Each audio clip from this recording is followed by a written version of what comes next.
Hi, Bill with ProPlugger. We've been transplanting some Zoysia grass using the 5-in-1 planting tool to different areas around this yard, as you can see behind me. We're now going to use the same tool to pull some soil samples to have the soil samples sent off and tested and analyzed to make sure that we're adding the right nutrients and amendments to our soil to maximize the growing conditions. And so we're going to show you how we did it with the 5-in-1.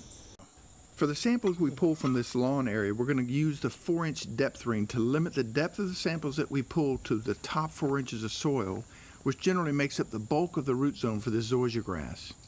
We're going to take around 10 plugs that are going to be scattered out throughout the side yard area for one sample, and this makes sure that the soil we collect represents a good average of this area. As we work with the ProPlugger, we can take multiple plugs at a time because as we pull them, the soil gets stored or stacked up inside the tube. Tommy simply dumps the plugs out into a clean bucket, removes some of the grass, roots, rocks, and any other debris he finds so that we can get a good clean sample.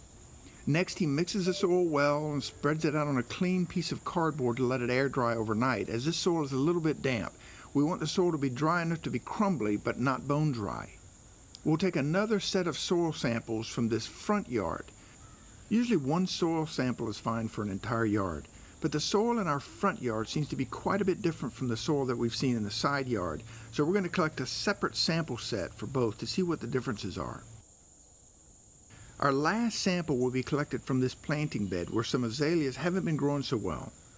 We're going to take the depth ring off of the ProPlugger for this set of samples so that we can go down a full 6 inches. That's a common depth for planting beds and gardens where we know that the root zones go deeper than in lawn grass areas.